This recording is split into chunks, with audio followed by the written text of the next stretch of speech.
welcome one, welcome all to episode 257 of the Xbox Expansion Pass, recorded on Saturday, January 4th, 2025. I am your host, Luke Lohr, the Insipid Ghost, joined by my co-host, the intrepid Captain Logun. Today, we are joined by 1K Asante here to chat about what we can expect from Xbox in 2025, Xbox hardware, Xbox software, announcements, hybrids, standard consoles, all of it. As always, we hope you enjoy the show. Logan, we like to start the show by offering words of kindness to those who have made our gaming weeks better. But first, how are you, my friend? I'm good. I'm back home, as you can see on the YouTube version.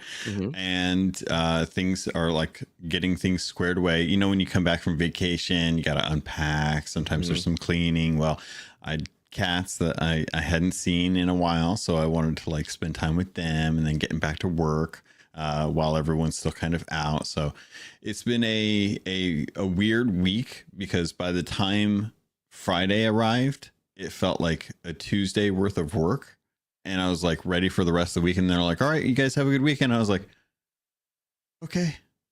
All right. Weekend. Yes. I remember these. Right. No, I totally get what you mean, because we had that weird blended week where it's like some teacher work days, some days off because of New Year, etc., that kind of thing. Yeah. So you've been through it. Yeah, absolutely. But it is good to be back in the swing, if I'm being honest. I like things to do versus too much time off. So.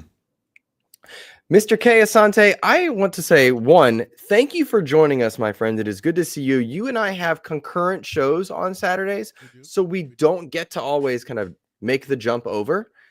But you weren't podcasting today, and you were kind enough on your day off of content creation to join me, and so I am grateful to you. How are you, my friend? I am great, man. Thank you for having me. You know, it's always an honor to be on the show. I always remind myself, I have been a listener of this show for many years, like before I was an actual content creator. So it is always surreal to be invited and to be able to engage with you guys. I appreciate it. This is awesome.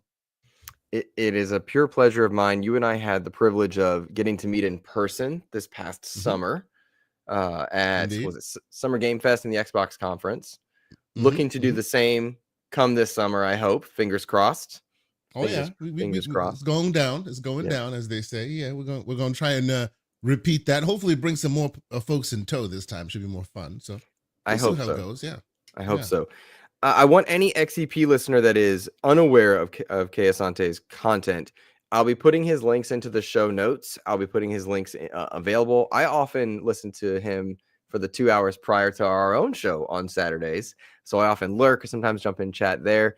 But make Asante one of your content creators to support, because I will tell you, whether it's your gaming specific content or your hardware specific content, I learned something from you. You have a STEM based mind.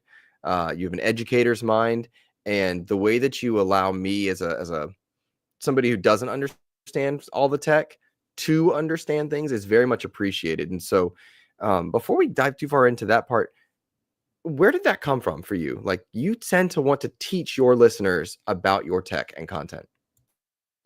It's honestly, it's actually what brought me to content creation. Funny enough, I've always been a technically minded individual. Oddly enough, it came from music. It's a whole thing. I'm a musician from a long time ago. Play lots of instruments and whatnot. And as a kid, wanted to find way more ways of carrying around music. Right back when the graybeards know what I'm talking about. Cassettes were hard to carry. So needless to say, MP3s in the early 90s was a very, very amazing thing. Well, actually MP2 at the time. It got me down a rabbit hole. That's what I'm talking about. I didn't even know there was an MP2. Yes. Oh yeah. Yes, yeah. Many formats. But needless to say, it's what got me down the rabbit hole of technology. So what brings me to it with content creation is usually what spurred my wanting to get into this game in the first place was the fact that there were some conversations being had early on in the generations of console life cycles and whatnot that spurred me to want to lend my voice into it, because I have some experience in some of the infrastructure and all of that. So I felt like it would be beneficial to add that to the conversation as well. I learn stuff all the time. I appreciate that. So I feel like that's kind of how I pass along the things that I know so that you now know. You know what I mean? That's kind of how it's always kind of been with us. So I'm sure you've seen myself and Mr. John Wolf. We do a show specifically focused on PC. Right. That's very much that kind of energy. You know something, teach us, so now we know. We know something, we teach you, now you know. Kind of a learning community kind of a situation. So that's always been what spurs me to engage with gaming in the community. So that's where it comes from. Well, it is noted and appreciated, at least in many ways, because I learn things from hearing you and John Wolf talk. And many times it's one of those things that's like, it's over my head, but there is a way of explaining it, and we try to make everybody, bring everyone in, because it gets heady, it gets very technical. It can, but there's a way of speaking about things that brings up some fundamental understanding that everyone can grok. So that's what we try to do. Exactly. Well, we often start our show by saying words of kindness to those who have made our gaming weeks better, Asante. And I'm going to start this week by giving a thank you and a shout out to David Burdett from gamingtrend.com and Sam Tolbert of windowscentral.com. And I see David Burdett in chat asking if Logan's on a standing desk as well. And I want to say thank you to both of them because I was privileged enough last night to record an episode of a podcast that will be coming out later on.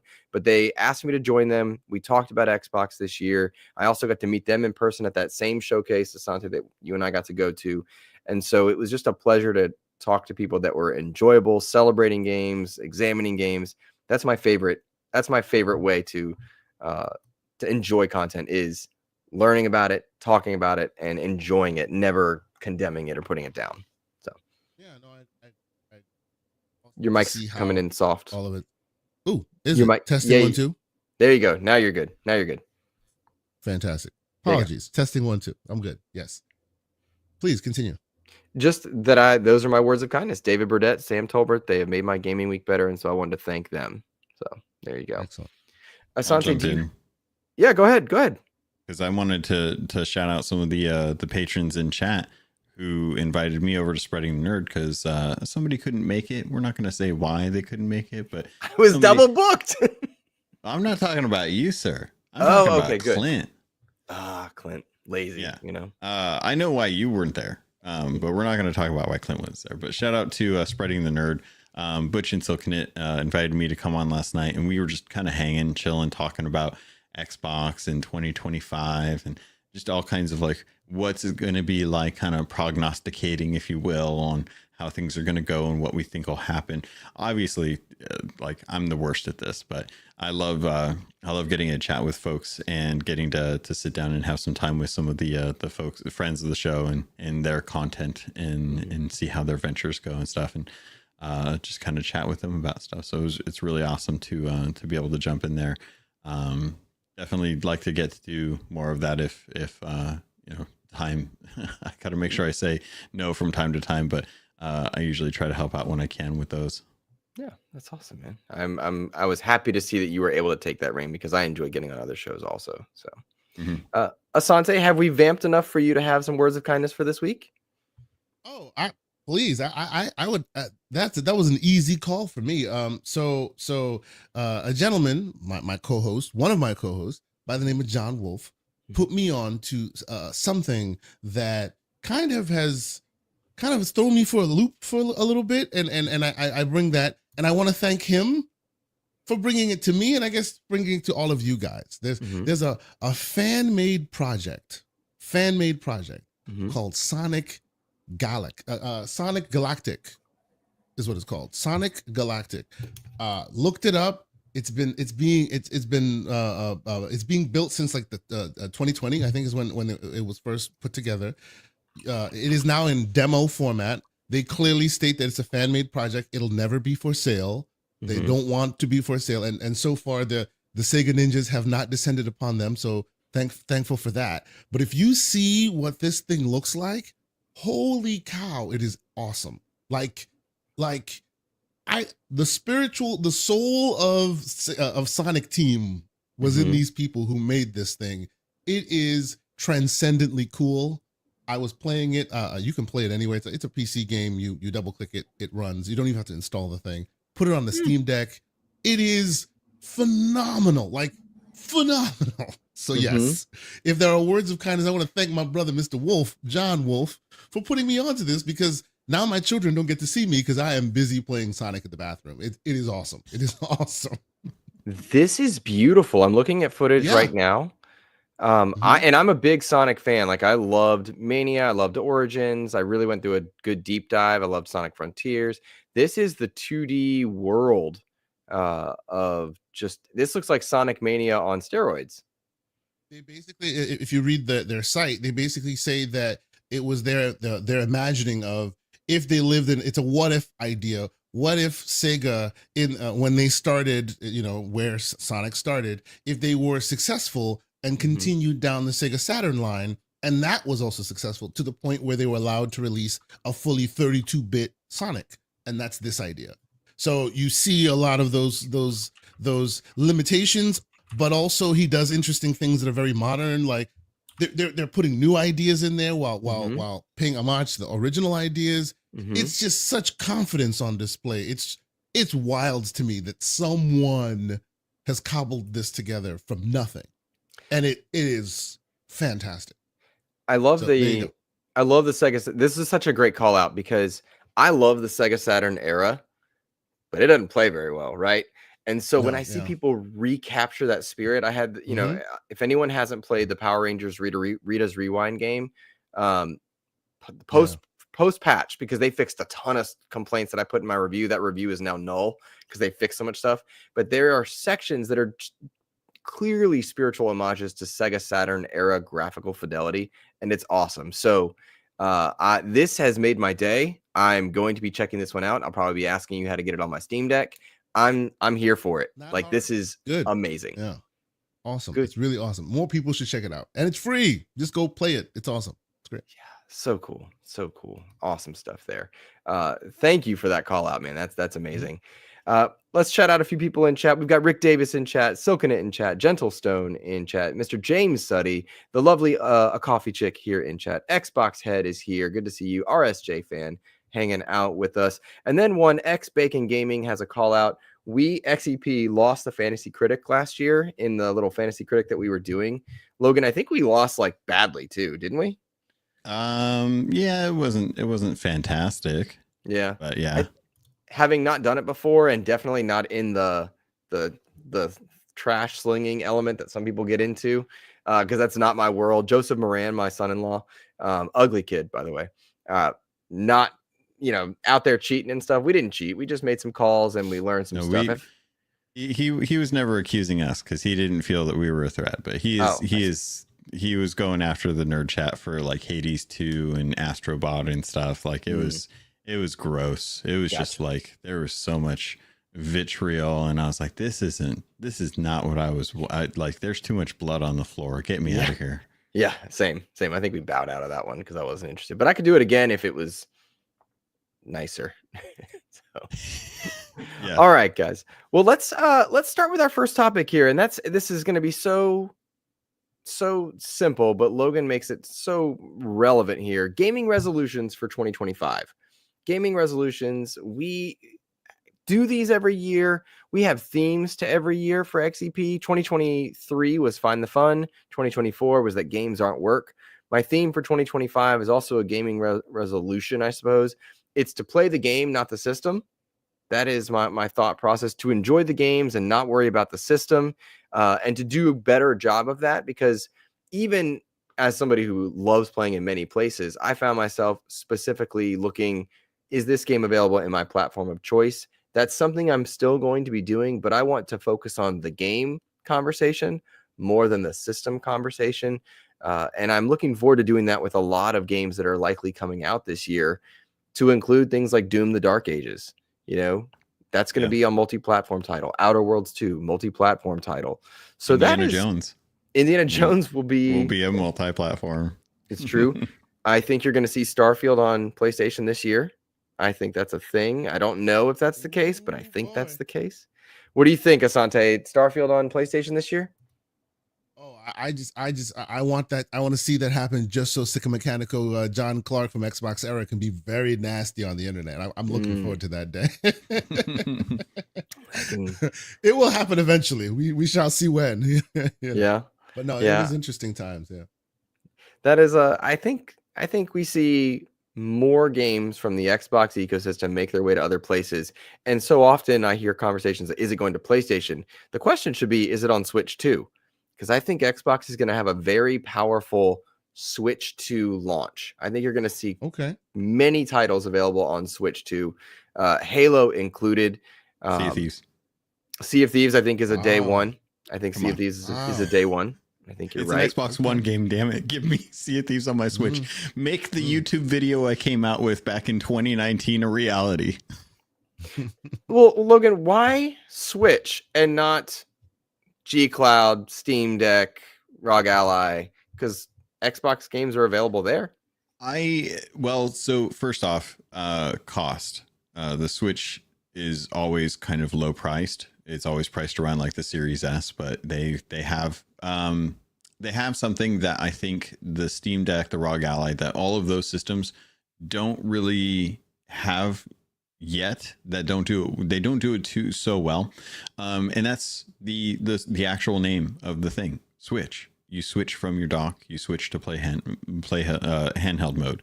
It is as simple as sliding it into that little tray. And that is amazing. That still to this day is one of the biggest things that I love about the Switch, is the fact that I can pull it up. Nothing has to change. It just instantly goes into handheld mode. What I really want the Switch 2 to do is to be able to start integrating Discord and voice chat so that I can actually like chat with people and stuff like when I'm playing online. So that is going to be like a key requirement for the Switch 2 for me to be able to want to go into it. But yeah, there's still games. I mean, Asante and I are both repping Nintendo today. And like, we didn't plan it. I was going through the list of shirts in my closet, and I was like, GameCube. I want to do GameCube today because I love my Nintendo stuff, and I want my Switch 2 to be able to have access to more games. And Sea of Thieves is a perfect opportunity. They could still support the Xbox One. Like literally they are still supporting the Xbox One. Like they have not dropped support for that console.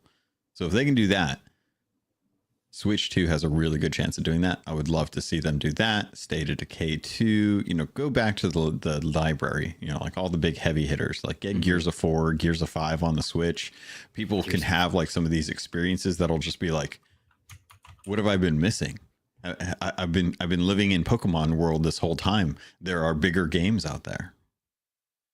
Oh, bigger, I should say. I understand your point. What about we're almost like skipping over our resolutions. We'll come back to it. But as a tech head, Asante, Switch 2, are you excited for it? Looking forward to seeing support on it? Absolutely. I think Switch 2 is going to be a very interesting time for us, man. For gaming in general, it's going to bring about some interesting things. Every time Nintendo gets into the mix, everyone must pay attention. They have been able to thread that needle better than most, right? And I'm usually the technologist in the room, and I will say their decision to not lean on technology, at least from a business and continuity perspective, seems to have done them better than all the other guys, right? The other competitors that are on the bleeding edge, they tend to lose out more. So I'm interested to see how far into the future they're trying to throw their dart this time. Because quickly, Switch 1 came out a year after it came out. It was kind of obsolete already, right? It's been old tech for almost 8 years, right? I have an NVIDIA Shield, which the flat set-top box by NVIDIA, same exact system on a chip inside it as the Shield, as the Switch. Been using it for the same length of time, and I also have a Switch. So from what I can tell, it looks like they're going to shoot their shot in the near future, and because their devices tend to last 7, 8, 10 years. So how close does it get to modern? Because it's going to have to last for a while, right? I'm very excited to see how that they thread that, and then of course there's the AI component that NVIDIA will not do without now. So that also brings up some very interesting things. So yeah, man, I'm super excited. I can't wait to see what they do with that hardware and how that ends up, resonating in the community. It is interesting though, notable that usually when Nintendo releases hardware, and it's a cyclical thing, they tend to release something very special, or they tend to do something. They don't do artificial exclusivity. Theirs are exclusive because the waggle control can't be reproduced somewhere else, right? Theirs are exclusive because they do something that no one else does. That's always been their way. It's never been artificial exclusivity. It's exclusivity by necessity, right? The switch to Switch 2, though, based on rumors and all the leaky stuff I was looking at, it's looking very much like a new 3DS versus the original 3DS, right? So I wonder how that plays moving forward. This will be maybe one of the first real mainstream devices from them that's more of a continuation a la Wii U to Wii versus doing something interesting and new, right? But we don't know yet because it's not official. So we shall see. So I want to highlight a comment from Xbox Head because he says something that has me toiling myself. Switch 1 was just Nintendo recovering from Wii U. And in terms of mainline consoles, I don't mean the kind of mid-gen iterations of it. Switchless is switches, yes. Yeah, exactly. In terms of mainline hardware, we saw the N64 go to the GameCube. The GameCube struggled, and then the Wii hit. Then the Wii U struggled. The Switch hit. I wonder, because to your point, like they try to do something special with their consoles. If there is no true goal of being special, and what we're going to see is a modernized Nintendo where they're Steam Deck-esque, for lack of a better term. And you could argue the Steam Deck is Switch-esque. But like my point being, if there's no true special draw here, is this going to be a big success for Nintendo? Because we often say like, well, the Mario effect sells. The GameCube and the N64 and the Switch, not the Switch, I'm sorry, the GameCube, the N64, and the Wii U did not light the world on fire in console sales. True. Yeah. And so the GameCube only had Luigi's Mansion, though. They didn't have like a main Mario line. Sunshine. Mario Sunshine came like years later. And in hindsight has grown in popularity. At the beginning, people didn't like Sunshine at all. Very much the case. Very much the case. Which is weird. I dug Sunshine. Yeah. Sorry, look, I didn't mean to derail. No, you're good. But I'll also point out that consider also each of those consoles had great video games. The Wii U library, there's a reason. Oh yeah. It's all now the Switch library because it was a great library. And so I just wonder where this new hardware for Nintendo arrives, because Nintendo is great, much like Grand Theft Auto and Call of Duty, at pushing the industry. They push the industry in different ways. Kevin Ainsworth, GameCube had Melee. Again, it didn't move the units for GameCube that it needed to be the PlayStation 2. Right. And so that's kind of the bigger point that I'm getting at. No, and I see where you're going. I see where you're going. And it is a very interesting place we find ourselves, because it looks like this is not the Nintendo we know a bit. It looks like the effect of Wii U and then the subsequent Switch success has taught them something and maybe made them a little more conservative than you'd normally expect. We don't know yet, but it looks like this is one of the first times, because usually when they do a mid-gen, because it's kind of a mid-gen, right? When they do a mid-gen, a la 3D to 3D, the new 3DS, a bigger version of a nicer thing, it's never marketed like a new generation. It's marketed as more of the same, right? So I kind of want to see how this is marketed, and of course all the caveats in the world. We've seen a bunch of leaks and this and that. Nothing is official yet. Right. Maybe it shows up and it was a big ruse and it looks completely different. But based on what we're looking at, this looks very much like a mid-gen refresh, right? Newer hardware, better hardware, but basically the same hardware, just bigger, better, and badder, right?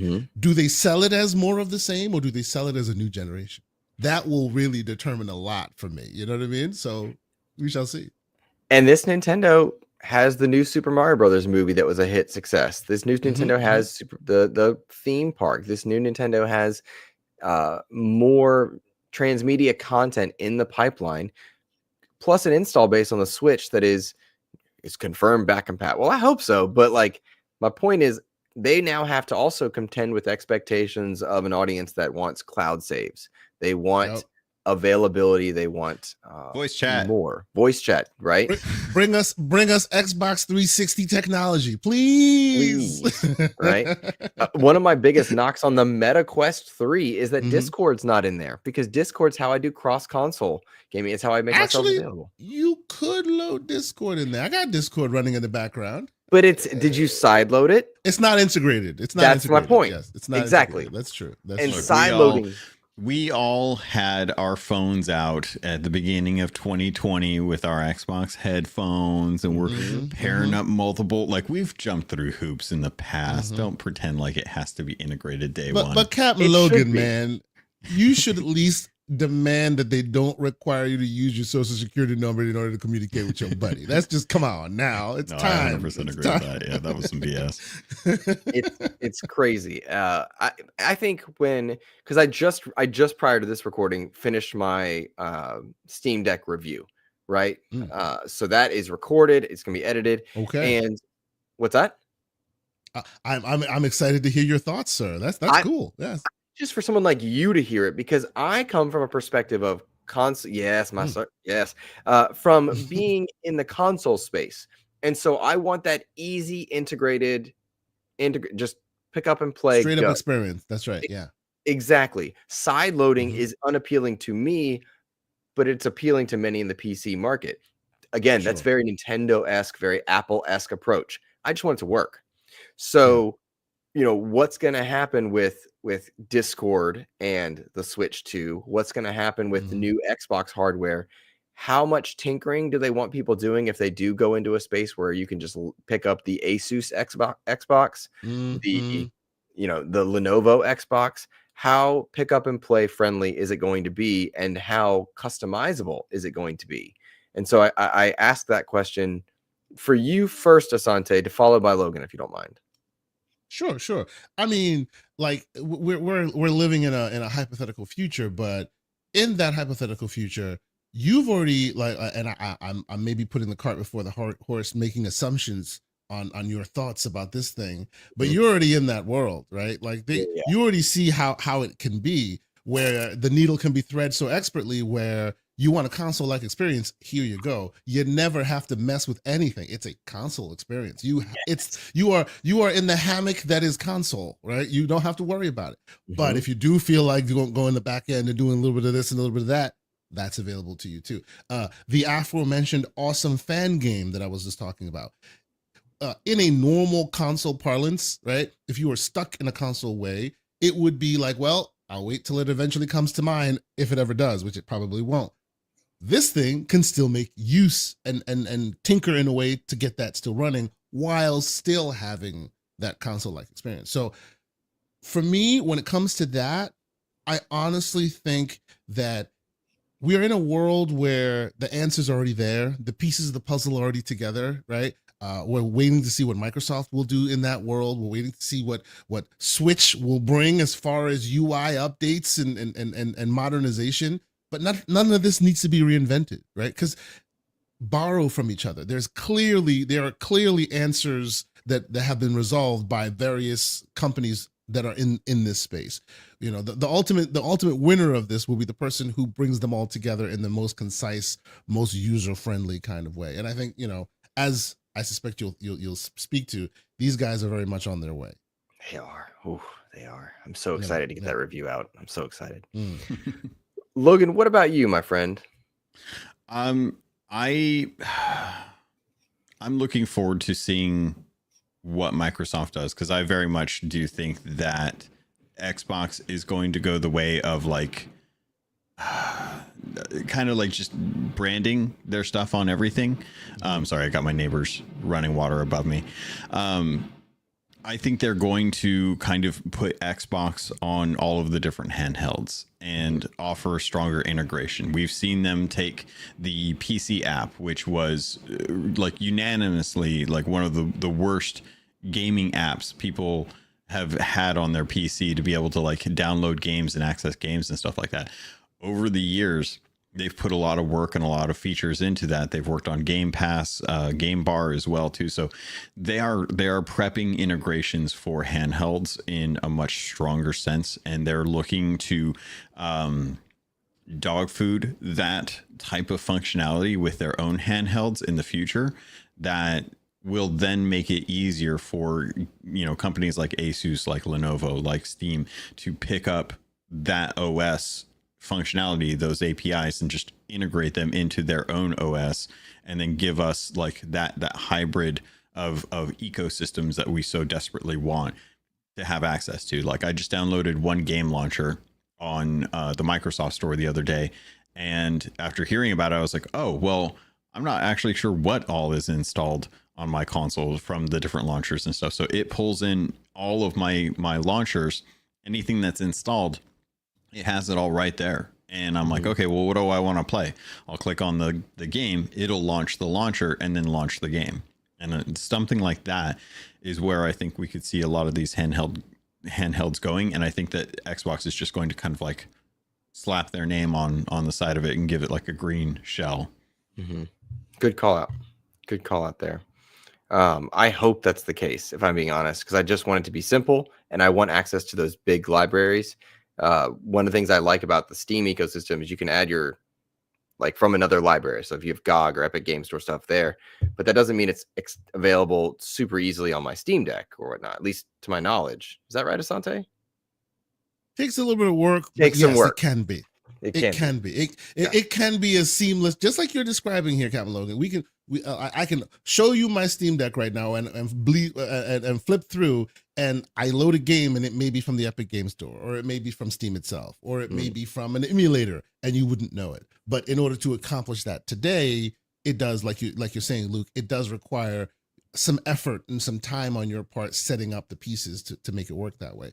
But Gotcha. Captain Logan, to your point about the one launcher, great use case, right? It's been around for a long time, but with the game bar now being so easily available and people using handhelds in the Windows space being able to find it, now that is kind of becoming this ubiquitous way that people can access all their various launchers, even the Windows Store and the Steam and the Epic and all these, all one UI that just gives you this thing. Everyone is looking for the same thing. The question is, who's going to get there first, right? I think Steam's gotten there first, but the only problem is you're going to have to forego all of your other libraries for Steam, because that's the only best way to do that. And I suspect Microsoft has some things in the works in the background that may address that pretty well. So we shall see. When this is just a tease for the XEP people that do check out the review, the words blended ecosystem and pure ecosystem show up in that review quite a bit because of that exact thing, you know, what's available and whatnot. I want to first thank Game Positive for dropping a $6.99 Canadian super chat. Thank you so much, man. We really appreciate you. You are helping us tremendously. Game Positive says, Happy New Year, XEP fam. Could be the first Nintendo console that has a permanent spot at the modern live service table with COD, Xbox, Rivals, etc. I hope so, if I'm being honest, because the Nintendo library is so good. But for me, who does enjoy those live service games like recently Marvel Rivals, like Fortnite, like Call of Duty, Nintendo's been behind the times in its availability. And so I do hope that Nintendo gamers, specifically if you are predominantly a Nintendo gamer, you do have access to those games, because if you're not, you are missing out on great gaming experiences. And I think the name of the game, the formula that needs to be solved going forward for anybody, Xbox, Steam, Nintendo, and Asante, you were saying this, but make that availability, that a library just there. And I don't want anyone missing out. So I hope so, Game Positive. Logan, what do you think, man? I hope so as well too. I've been saying it for you go back to my YouTube channel. Yeah, 2019. I wanted Sea of Thieves to come to my Switch, because that was like the only handheld that we really had at the time. I love that there's an opportunity for Nintendo to really do what I think the Super Nintendo did back in the day. And I can't speak to the Wii generation because I skipped out on it because I was not going to waggle. What do you got there? What is that? This is a grown man Switch. Grown man. Oh yeah. Oh, it's got the with the you different you can remove paddles off the sides. It's basically a full-fledged Windows PC, but handheld, 8.8-inch screen. It's a different alternative to, say, your Legion Go. So, because it's magnetic controllers, right? No, they're pogo pins. They click. Oh, so they stay very long. Actually, it's really cool. I really like this. This is like my go-to device that I play. What's the name of the device? Well. It's the 1X Player X1 Mini, and it's mini because it's 8.8 inches, and its big brother is 10 inches. I think almost 11. Wow. So then you lose your mobility a little bit, but I'm getting a little hot. It's Sorry, did you say good. 10 inches? No. Stop that. It's Saturday morning. Calm down. Anyway, but yes, it's a big tablet. Yeah. That's all I'm saying. Oh yeah. Well, this is more mobile device than tablet. That is more tablet than mobile device. Yeah. But yeah, devices like this are in the market. And to your description, like what you're describing, to have a Microsoft offer an operating system that everyone can use. These guys have been in the market since before Steam Deck. Neos have been in the market since before Steam Deck. Steam Deck and ROG and all those have made them popular, and now it's great. And all those benefits they get, what I'm waiting for, which, crossing of fingers, I think that's going to happen relatively soon, maybe in a couple months or so, from what we're hearing in the background. There will be testing to allow just generic creators like this to just run the same operating system that will be offered to ROG and offered to the inevitable Xbox handheld, right? So you can buy your own device and then turn it into an Xbox, because everything is an Xbox. Because that 1X player is not cheap. That's like, you're looking at $1,000. No, to buy in on that one. When I bought this first, it was $800 because it was what do you call it? Early bird pricing or whatever. Sure. They are bespoke creators. They make small amount devices. They barely sell. They're very south of 1 million probably. So it's small batches. So as the time goes on, you will find them, but then they increase in price because they need to make their money back. But yes, because they are small, not the size of a company like, say, your Asus or something like that, they can't make it at a loss, and they can't subsidize. So their prices are like astronomical. Yes, these are the model in electric Tesla car terms. These are the Model S's that need to exist before the 3 shows up. The big guys that make the model work, so then they can start making mass production of more consolidated, more consumer-friendly pricing. So, I think you're touching on what is the future, and again, what we're hearing. Yes, right. Abdel has a tangential question here. Says, I have a question for K Asante, the PC guy. People usually bash the Xbox PC store for a bad user experience. As a console player myself, I don't know what's so bad about it. Can you explain? Especially relevant here, and if you wouldn't mind tying your thoughts, Asante, to how these stores now need to adapt for things like the One Player X, for the Steam Deck or the ROG Ally, etc. Yes. So shout out to Abdel, great member of our community, always in my chats as well. So salute to you and Happy New Year. To answer the question directly, the reason why folks always complain about the Xbox PC store is because it's seemingly tied to the console store, right? And in the console parlance, it works because you have your qualifications, and you have, every time you have a console game, like Luke is saying, you want to hit the button, it works. That's it, right? PC store, different ecosystem, different kind of users, different expectations. So what's tending to happen is, since they've tied their both ecosystems together on Microsoft side, a game that will release everywhere, say Indiana Jones, will release everywhere. The PC version, the Steam version of Indiana Jones, will be miles ahead as far as stability and feature set than the PC store one from Xbox. Why? Because you got to go through cert again. There are always many versions behind Steam, because Steam you can just deploy. There is no certification. There is no, hey, let's make sure you're right or you're wrong. There is no hurdles to climb, right? Their versions of their own games are not as good as their versions of their own games in the other app stores that you pay for. That's what people complain about. So my podcast partner, Mr. Everborn Saga, big user of Game Pass, as am I, but he'll end up buying all of his games on Steam because he doesn't want to deal with the fact that, at launch, what do you call it? The flight sim won't load for like 48 hours or Right. something. There's always something that holds the PC store specifically back in comparison to the competitors, like as in Steam and the others. And that's been the main complaint. Okay. So to answer the question more broadly, as in what can they do to resolve that? Like how can it all be one seamless device? Frankly, and when I say this, people are going to really like the virtual tomatoes are going to come for me, but hear me out. From a back end perspective, they need to get rid of Xbox. How so? They need to minimize their development pipeline to one platform, right? Because they have one platform. It's a platform they've had for years. It's PC, right? Now, consoles today versus what consoles used to be many years ago, two different things. Today, consoles are basically a marketing term for a PC with a really, really clean front end that allows you to play games, right? But in the back end, consoles are basically PCs anyway, right? But they have a separate ecosystem that they do these things with, and because they have that, they can't keep them all the plates spinning all the time.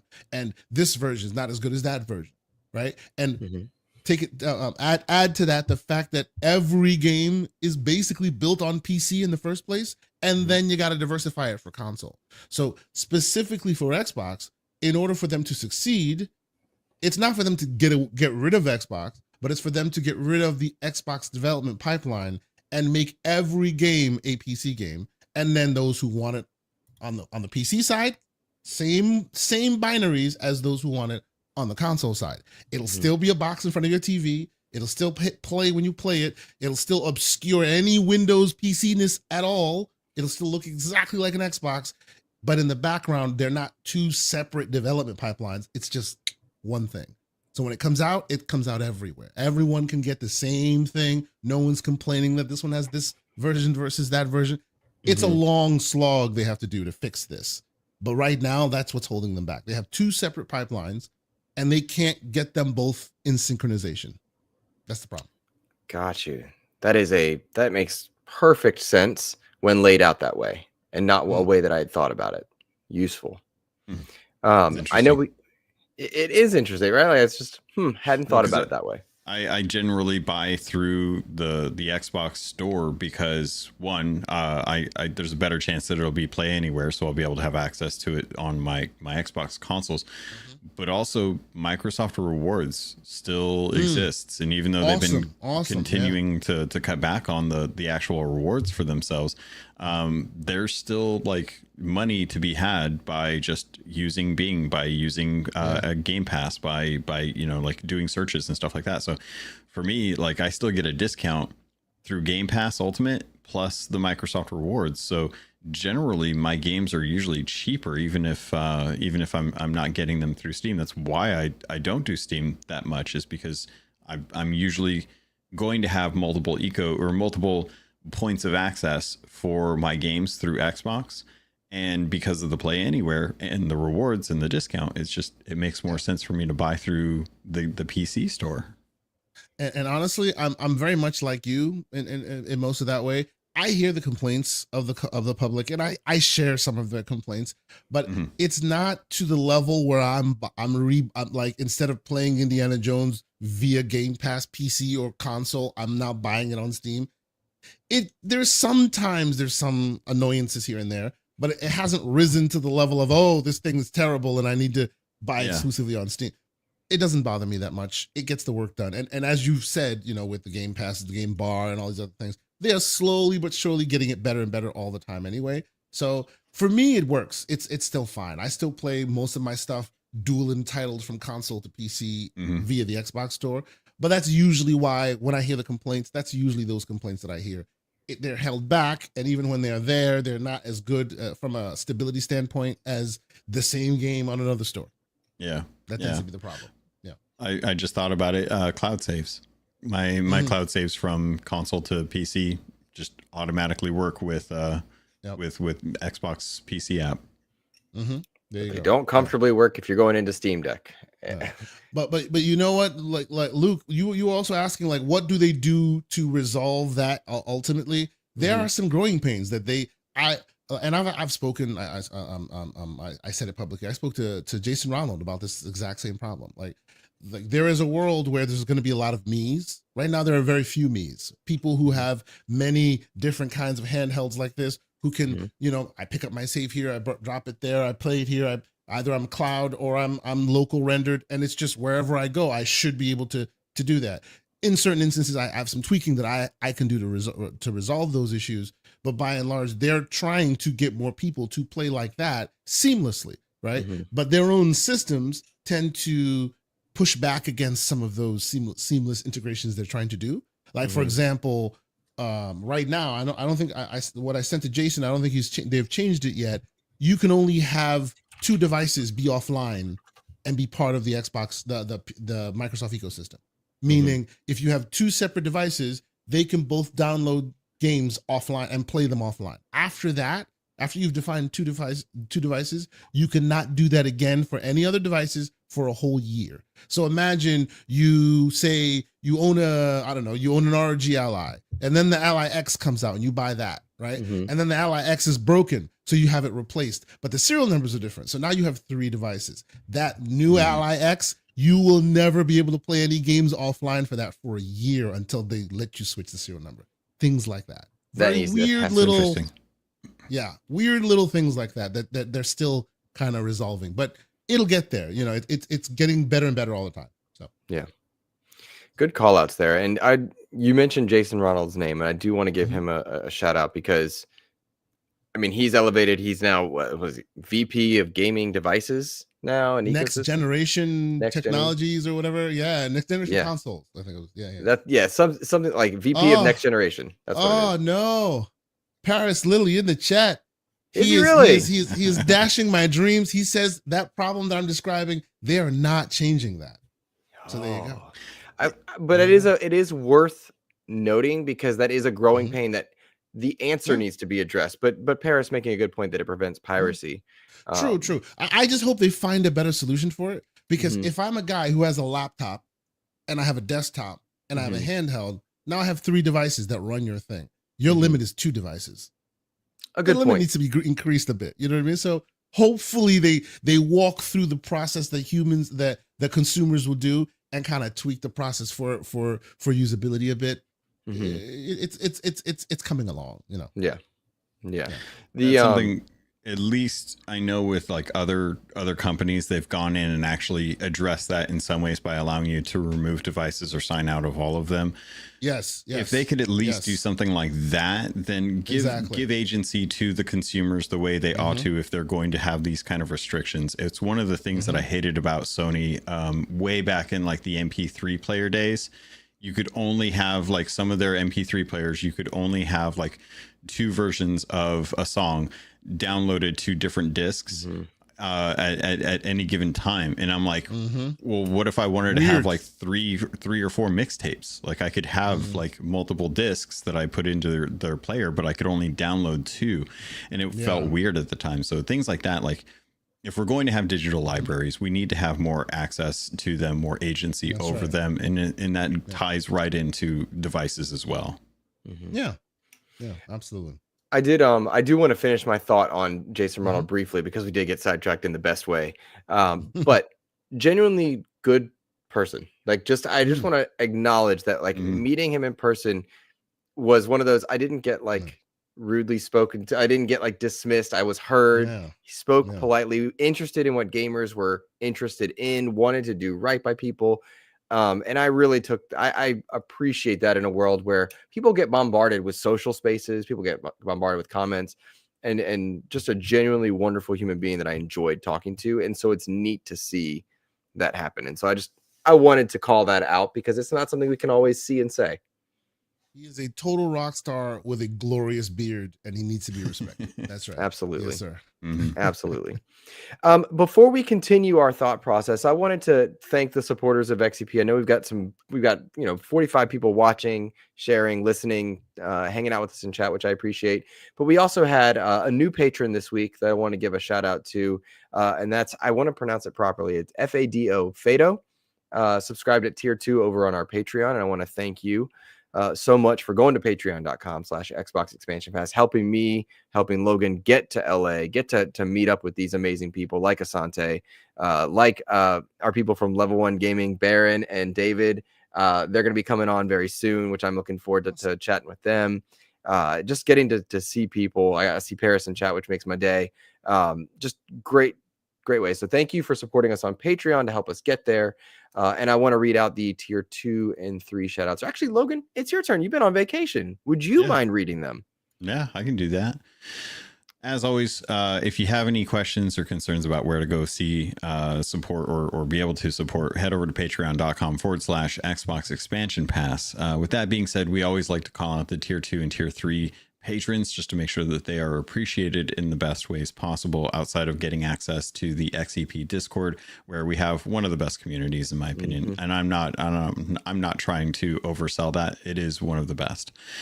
So shout out to Fado, Aaron G, Nick Bentley, The Scarecrow, Ken Rosling, Fabian Winkler, Stephen H, Edward, Regis Stella, the Brony Pirate, Rob Frawley II, Tao Zochi, Nicholas Johnson, Randall Thor 19, African, Game Positive, Jampack Sam, Rick Davis, Matt Valdez, Red Beast, Dano 12, DJ Hero, Brendan Myers, aka The Winter Gamer, Lord Sir Master James Suddy, and Sony's VP of Marketing, Kevin Butler. Thank you all so much for your love, for your support, for your conversations, and the content that you make, that you share with us on a regular basis. Great people, great supporters. Thank you guys. We really appreciate you. The XEP Discord, I will say, wonderful every morning. Good morning to everybody. Fun memes, fun music talk, fun VR talk. Nobody ever puts down games from other platforms, which is my favorite part. Again, we often say we cover Xbox. We play games everywhere. And that's, if we loop it back to our conversation about resolutions, play games, not systems. That's a big resolution for me. So thank you guys for that one. And please keep your questions in chat coming for Asante, for Logan, for myself, because we would appreciate it. Nissa Hauer says, what no ticker for the YouTube channel members? It's been rolling on and off through the course of the show. I've been wanting to make sure everyone gets spotlights for their comments also. That's all. Let's see here, guys. I did want to give a shout out to Silkenit, who shares his resolutions. His resolution is to try and finish, if he enjoys them, major franchises that he's missed. Mass Effect, Witcher 3, Red Dead 2, maybe even Kingdom Hearts if he can get through his priorities. That's a great resolution to spotlight. Yeah, definitely. There's some that I just I'm looking forward to going back and trying this year. But yeah, getting through major franchises that I've missed out on has definitely been something that that I have been working on. Like the Gears franchise was like 2024. I'm going to be going through Halo again this year, just to kind of give myself like, I don't know what it is, but I like to go through. So I think A-Chick and I are going to be moving through the Halo franchise at some point. But you're going to put some respect on Halo Reach's name. Asante, he doesn't like Halo Reach. It's crazy. What? Yeah. That is terrible. That is by and large considered one of the best ones by many people. Yeah. That's surprising. They should read the book. I've read all the books. I've read all the books. I have. They're so good too, right? Yeah. I love the books. Yes, I do. Yes, indeed. No, I think that's a wonderful list. And by the way, the list that was on screen, wonderful list of games to start like jumping into. Yeah. I am jealous that this will be your first time experiencing Mass Effect, and hopefully the remake, remastered edition or whatever, that was like the best version. That's awesome, man. It was actually a lot better. No. I do you have any gaming gaps, guys? Like you're gonna revisit Halo, Logan, but like what gaming gaps do you guys have? Because I've not played Red Dead 2, but I don't have the interest at the moment. I own it, but I don't have the interest right now. Rockstar in general, I would say. Like really? The Mafia series is another one that's like everyone talks about that I would like to jump into. Let me think about some more. What do you got, Asante? Mine is PS3. I don't have as many PS3 like PS PS2, a little bit of PS2 and a little bit of PS3. That small like intersection, like I missed some. So games like, which I've been actively resolving, games like Ninja Theory's Heavenly Sword, games like that. Never got a chance to try those games. So like, and that's why I have a lot of devices like this where I can, take it on the go and play those old games and kind of catch up on them. I think PS3 is probably my biggest blind spot, but yeah, I've been trying to keep up as much as I can since then, but the backlog is monstrous at this point. Did you play the Metal Gear Solid 4 ever? I did. Phantom Pain? No, 4.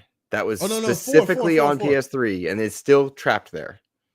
With the one that literally when you start the game, you might as well just go make some coffee and get a drink. It's like an hour and a half cutscene at the beginning. The war zone, you're sneaking around everywhere. Yes, I did play that. Yes, I did. Yes.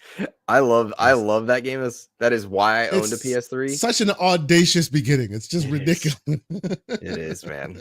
It is. But a fun game, a fun play. Like, to me, that's a gaming gap for a lot of people because it's not currently available. Right? Yeah, it's very hard to find that. Yeah, absolutely. Yep. You can stream it through PS Plus.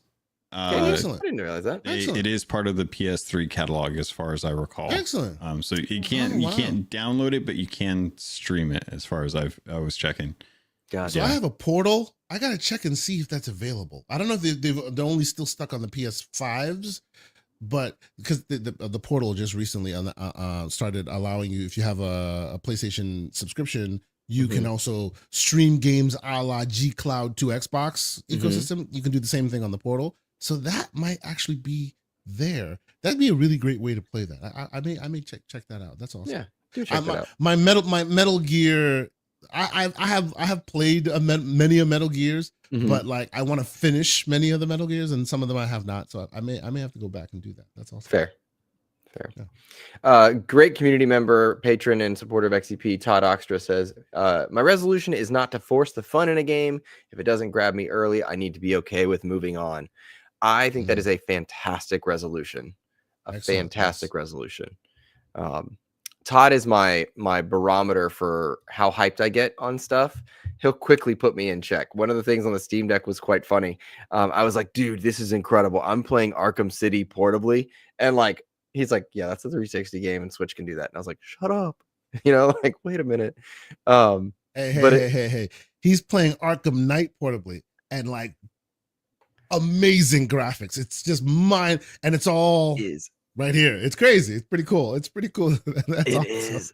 Yeah. Man, I got to tell you. So the way that I've been going about my Steam Deck review was the Batman games. I need to go play through those. You should. You're missing out if you're not playing those. I truly like. I get that I'm in the Batman chair and whatnot, but hear me out. When I have been playing on the Steam Deck for Arkham Knight, not only do you have all the stuff that comes with it, but I also booted it up on my Xbox Series X, and for all the FPS boost, auto HDRs, anything else, it looks better on my Steam Deck because it's taking the PC version of that.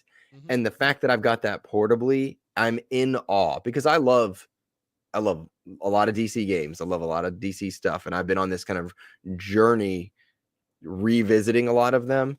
And I'm just in awe at what that Steam Deck can do. And again, it opens my eyes to what the tech is capable of. And I want more. The reason why you're seeing it and looking better on the deck than it is on your Xbox is because for as great as the Xbox is, and let's be clear, it is a great box. I love my Xbox. I have mine in my living room. You're basically you're blowing up that upscaled image to whatever big monster LCD screen you have. The game you're playing is literally on a 7-inch screen, like a small, relatively. It doesn't need to blow itself up any big. You don't see any of those pixels. It literally is made to work perfectly on that small screen, and it works. It gives you just enough juice to run it just on that screen, not even upscaling or anything else like that. And for that, it works excellently well. That's why it looks so well. If you were to blow that up to a 4K screen, it probably still looks the way it does. Yeah. Probably so, but it does feel special. It does Yes, make it me does. happy. Mhm. I'm Mhm. taking a great bit of joy in that one. So, any resolutions from you guys that we haven't mentioned? I don't want to leave anyone hanging on that topic. I know we're kind of just bouncing around today, enjoying ourselves. I really just want to complete more single player content. I've been living in live service games, and I just finished Injustice 2 last night, and Yeah, that all right. it was a better DC story, I felt, with Brainiac than Suicide Squad. Very much so. And I was like, well, this is weird because it's like there's a really good like how does the story play out kind of thing. And as I was playing through it, I was playing on very easy because I'm not a very good fighting Yeah, I game do the guy same. outside Absolutely. of like Smash Brothers. Mhm. So I very much wanted to get through that to kind of experience it. And I was like, this is a solid game. Like even if you weren't a fighting person, if you like DC, that is it's nice to see them pull in like a lot of different characters from just comics and stuff that have eventually been put into movies at this point. But yeah, try and go back and play through more single player content, just to kind of knock out some of those, because as I was thinking of other franchises, I still need to complete the Uncharted franchises. I'm only up to 3, and I haven't. I know 4 is like lauded after, so like that. I need to finish up Horizon Forbidden West. I need to go back and I'm trying to think of the other one. There was another one that I'm blanking out on, but yeah, I need to go back and like play through a lot of those different like single player stories to be able to get access to that like gamer card that everyone has from when they were playing all the way through the PS3 and PS4 and Xbox 360 and stuff.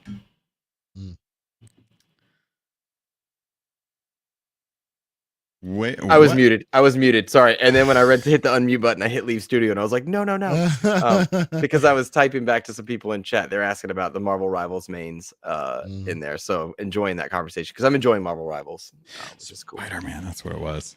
You want to play Spider-Man? Have you not played it?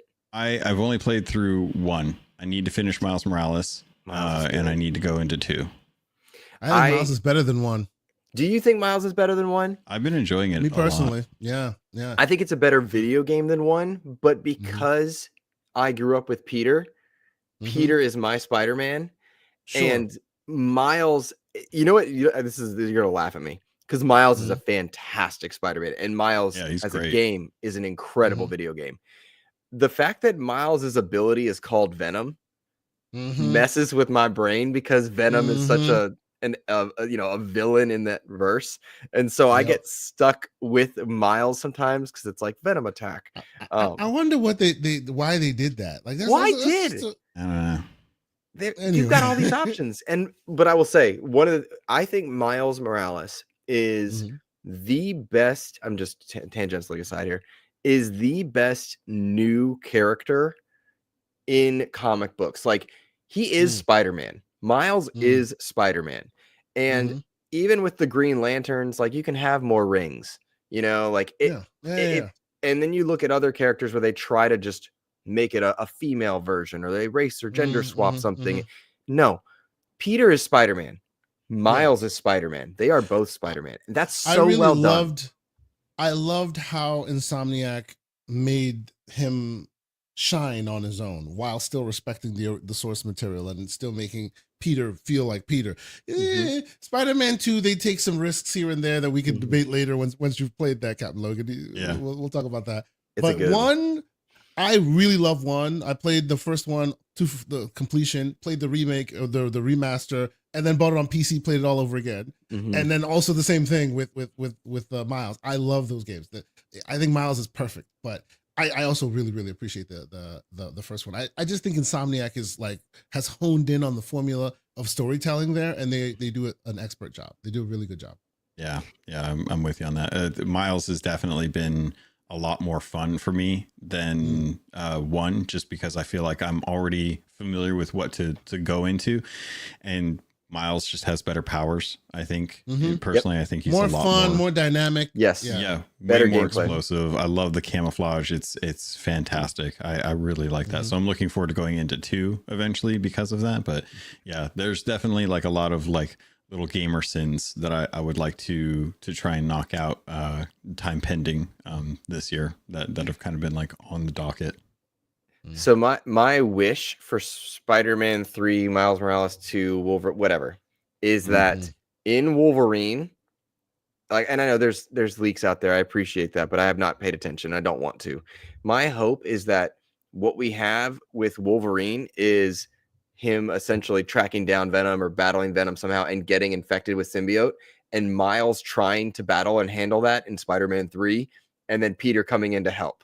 That's my like wish, because I want Wolverine there. I want the symbiote there. I love Miles and Peter's dynamic. I would love that to be the case, because we saw awesome. in Web of Shadows, maybe way back when Wolverine gets symbiote infected, and I want that. You know, that was just a cool thing. Yeah. So Yeah, those were some awesome old Spider-Man games, by the way, too. Like back in the day, people, Insomniac, don't take anything away from them. Amazing, but Spider-Man was great before Insomniac, like game wise. You know, yeah. Thankfully, not so much the Hulk, but you know, he had one good game. But yeah. Web of Shadows was a great game, John Wolf. I agree, and it's good to see you, John Wolf. By the way, hey, what's going on, Mr. Wolf? John, sorry, not John. Gentle Stone has been asking, and it's a question that came up earlier in the show from, I don't know if it was him or somebody else, but the best multi-store launcher on PC. I have no idea, and so I will allow and request you guys to help me out with that one.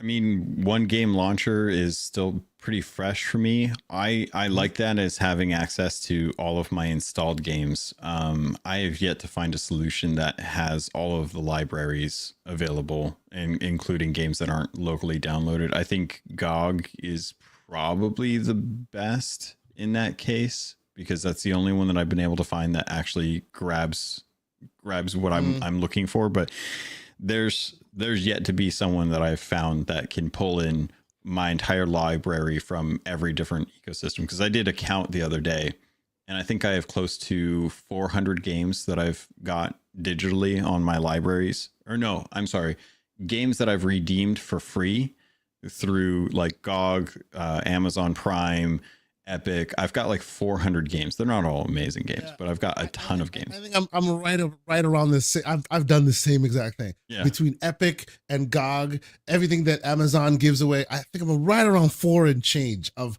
some awesome and some throwaway game. Yes, yes, absolutely, yes. Yeah, but those would be mine. What would you say? So to answer, and I see some in the chat. Absolutely great answers there. Multi-store. I agree with you that GOG Galaxy is great, but it's very keyboard mouse focused for PC. So if you're a keyboard mouse focused person and that's what you want to do, you'll be okay with that. But to your point, Captain Logan, it will not integrate everything. Some of the integrations need work. So there's that. Yeah. What I have found works really nice. Play Night. I saw that called out. Play Night is also very good. What Play Night and Big Box / Launch Box, what they do is they are not just your front end. They basically take over your entire screen. They are your console of fire, if you will. Basically, you run it, you turn it on this thing on a handheld or your ROG Ally, and they cover your entire screen. They aggregate every single game you have on there. It doesn't matter if it's an emulator or a proper game or whatever. Gives all, you know. And when you hit play, it launches the launcher in the background and then puts the game on your screen. So there are a few options there on PC that are pretty good. But I will warn that those are great. They're customizable. You can make it look completely different than somebody else's version. Get a drink, take a weekend. It's going to take you some time to really, hone that in. It may take you a day or two to really get it working. And then when it is, it's perfect and continue working and you're good. You can even integrate like Game Pass cloud games into your library as if they're running native. Hit play and it just starts playing from the cloud. But it takes some time and configure and all of that too. So there's that. Good answers and helpful too. Like genuinely just helpful. Gentle Stone saying they're going to try Play Night now. All right, cool deal. Yeah, nice. Yeah, Play Night's cool. Gentlemen, before we close out, I will ask everybody to hit the like button, but I'll also say that among our show's title here is new Xbox hardware and Xbox everywhere in 2025. Do we anticipate seeing new Xbox hardware announced this year? That nebulous handheld, do we anticipate seeing it announced this year? They've been clear about intention, but what are our expectations about announcements for this year? I think we're going to hear more about what's coming in 2026 because I think that's where they're kind of landing because everything came out in 2020. We're now in that 6-year time frame. I think we're going to hear probably from Sarah Bond that they've got some exciting new hardware that's the best they've ever released coming out in 2026, 2027. And keep your eye, wait for more news about that kind of coming in. I don't know that we'll actually get any new hardware this year outside of controllers. So here's hoping for more of those like clear controllers that they have for like the Cypher series. But outside of that, I would, as much as I would love to, I think they're going to work more with partnerships with some of the different hardware that does come out, i.e. Switch 2 and whatever the Logitech G Cloud 2 ends up being. Asante, what about you? This is your world. If you don't mind my speaking for you, that's to me, as a consumer of your content, feels like your world. Yeah, no, I would. So when Phil said that they had hardware on the way, but they had a handheld on the way, but it was multiple years away. I kind of looked at that with a side eye because technically you can show it off and then release it a year after, and it still fits within those bounds. I mean, will 2025 end without seeing like new hardware? And I'm not talking about like a different color controller, like that's a hedge of a bet. You know what I mean? I want actual proper new hardware. Sure. And I have that controller, by the way, the clear one. Awesome. Love that controller. It's great. But we're talking, if you're going to sell me a controller, make it a controller that's Wi-Fi connected. Now that's new, right? That's like new. The Sebel controller that Jez was talking about. Exactly. Gotcha. Exactly. Right. That would be okay. But besides that, I think we like maybe towards the end of the year we maybe get a small hint as to the hardware coming. Right. I don't foresee hardware announced / released this year like full bore, but I can see a small little tease here and there coming from them. What I would actually more like to see, and this is self-serving on my part, I'll admit, but there's no way this fabled handheld shows up day one without you ever seeing any hide nor hair of it from a software perspective. We all know that insider programs are going to be flush with a whole bunch of test this out, test that out. I need that ASAP. I need that tomorrow. My handheld is waiting for the Xboxification. I'm waiting for it. So Microsoft, if you're watching, I'm first in line. Here we are. Let's go. That's what I'm waiting for. My understanding is that is their goal, correct? Yes. To make sure that they have the largest swath of different hardware. So when they do the Xbox everywhere, when they do allow Lenovo and Asus and HP and all the other vendors to jump in the waters, all the various different components of hardware that's capable can be accounted for because they've already tested all of it, right? So if you want Xbox to be everywhere, then you better put it everywhere and get some feedback. So where is that? We need that ASAP.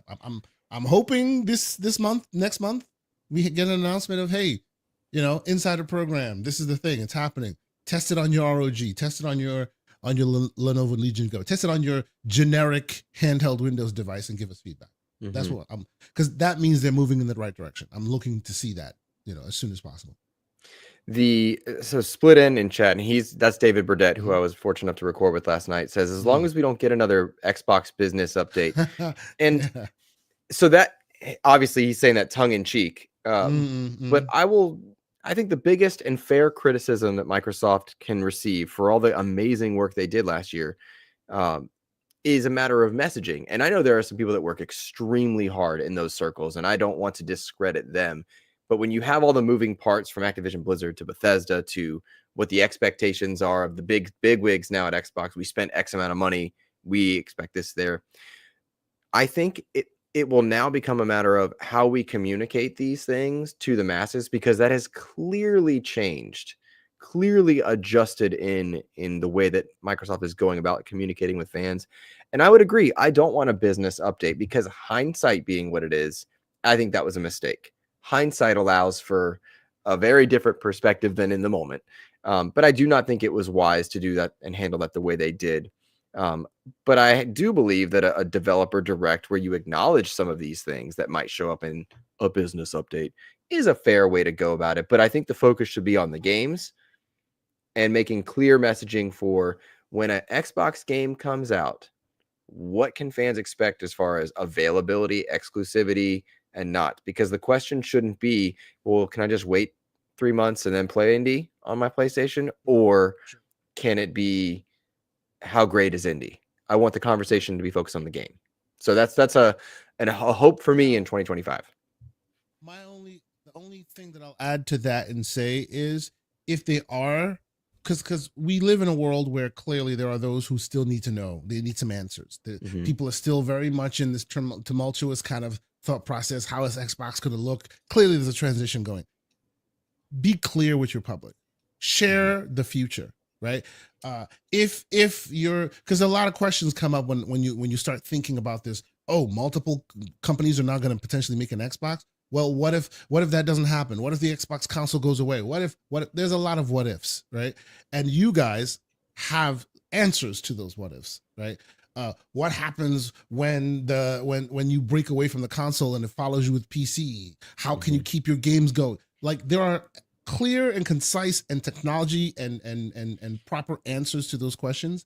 And you may not like have a TED talk and explain the whole damn thing, but possibly share the vision of the future. So those who are afraid of transition can have a little bit of ease knowing that, hey, my library is still coming. Hey, that ecosystem, even if it's not tied to a box, it's still an ecosystem like Netflix or anything else that's a digital ecosystem that follows you.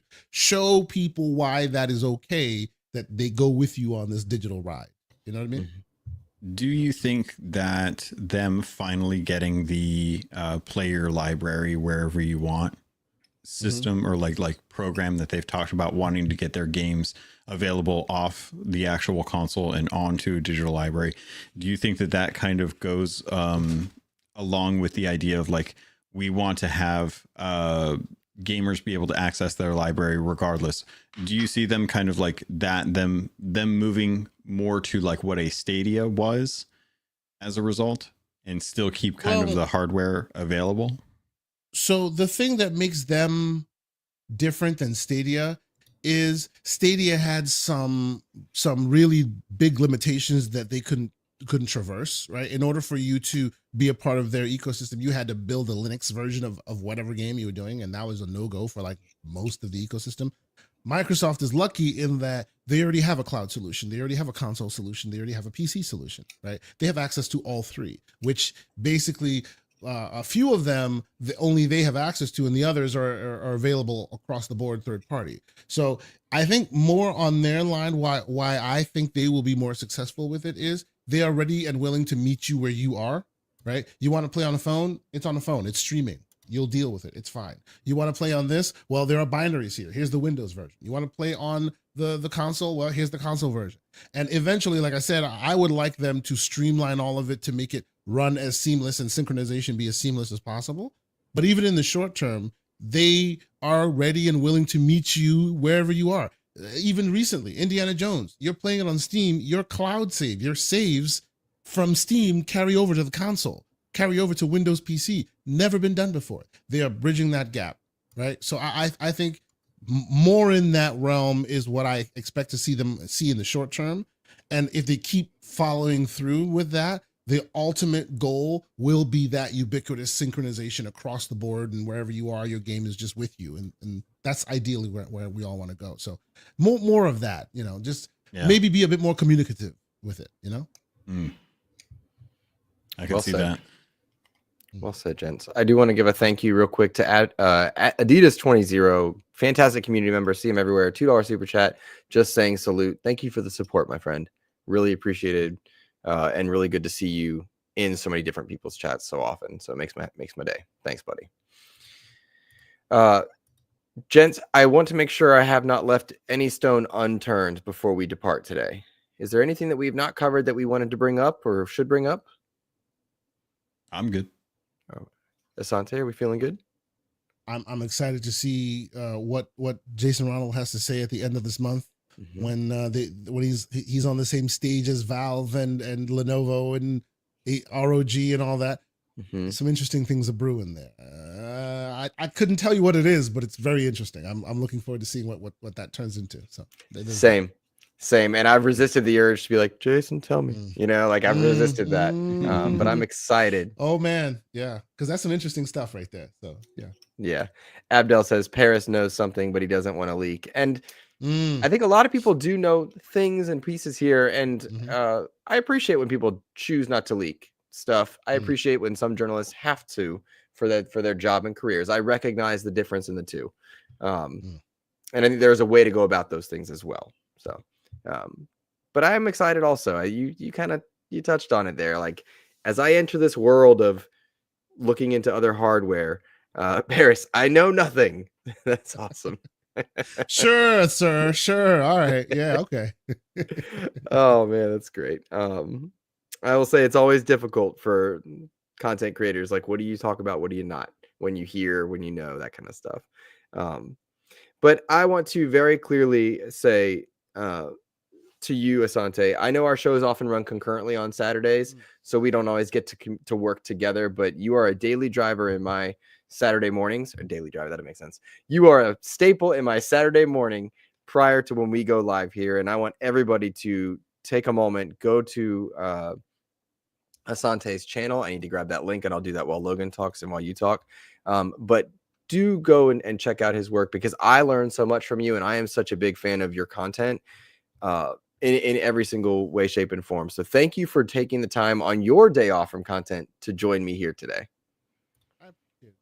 Thank you so much. Thank you for the kind words, and yeah, more people check out the channel. I'd appreciate it.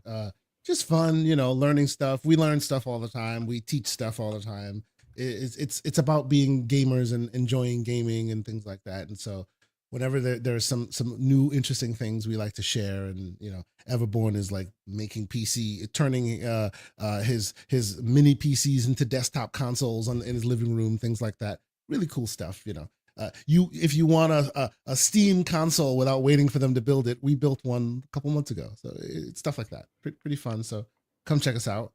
Thank you so much for having me. That's so cool, man. That's so cool. And I just put the link to your YouTube channel in there. Please go support that. Rising tides lift all boats. Support your content creators.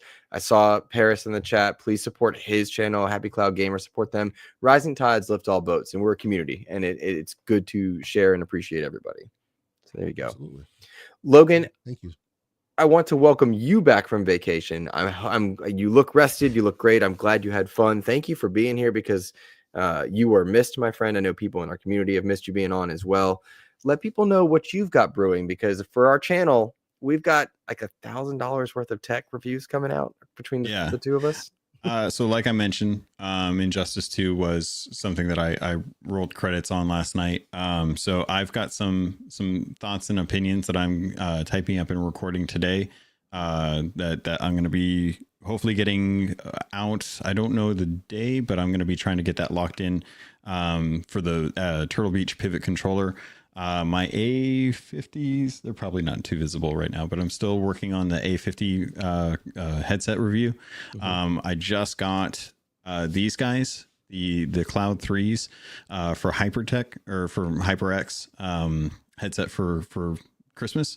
So nice. I'm using new headphones for the actual podcasting stuff, so that I can leave my A50s for just like all of my gaming consoles, because I've got like 2 over there that have been hooked up, plus my PlayStation and stuff. So it's just I'm using those for that, and I'm gonna have some really nice thoughts on both, but there's definitely critiques that I have for both that I want to make sure that folks are aware of, because as much as I want to say these are like the end all be all for controllers or for headphones, there's definitely some things that I think folks would probably want to know about going into those kind of purchases, just because of how much they are. There you go, man. I love it. Anything for Keelhaul that we should miss? Those are coming out later. Keelhauled, I've got the community episode is coming up today. I'm going to be recording it and trying to get that knocked out. I'll have that out on Monday as usual. But outside of that, just head over to XEP Discord, head over to some of our other friends who are out there making content, because I'm usually like in chat lurking, kind of keeping an eye on what everyone's content is or what everyone's doing as far as content goes and stuff, and kind of broadening that. So it's good to have Asante and to be able to share your thoughts. I was really loving the discussion that you brought to this week's episode, so I appreciate that a lot. Sure. Very much. It's a pleasure. I will point people towards our previous community episode and to keep an eye on our channel for this week, because we do have one of Logan's reviews is coming this week. One of my Steam Deck review is filmed. I need to finish the B-roll and editing, and I'm aiming for Monday, but I won't promise that. Tuesday at the latest, I think. And then I've got some interviews brewing with some devs that I'm anxious to have on as well. So we've got a lot of stuff that we've really been working to improve our coverage overall. And then for next week, provided his schedule holds, Khalif Adams will be joining us, which I'm excited about, for the Spawnies. I love just what he does there. And yeah, we're just working really hard to bring more wonderful people onto the show, sharing rising tides lift all boats, everything. So that's our attitude there. Gentlemen, thank you both for joining me. Chat, thank you all for being amazing. We greatly appreciate all of you. We hope you have a fantastic rest of your week. Take care, everybody.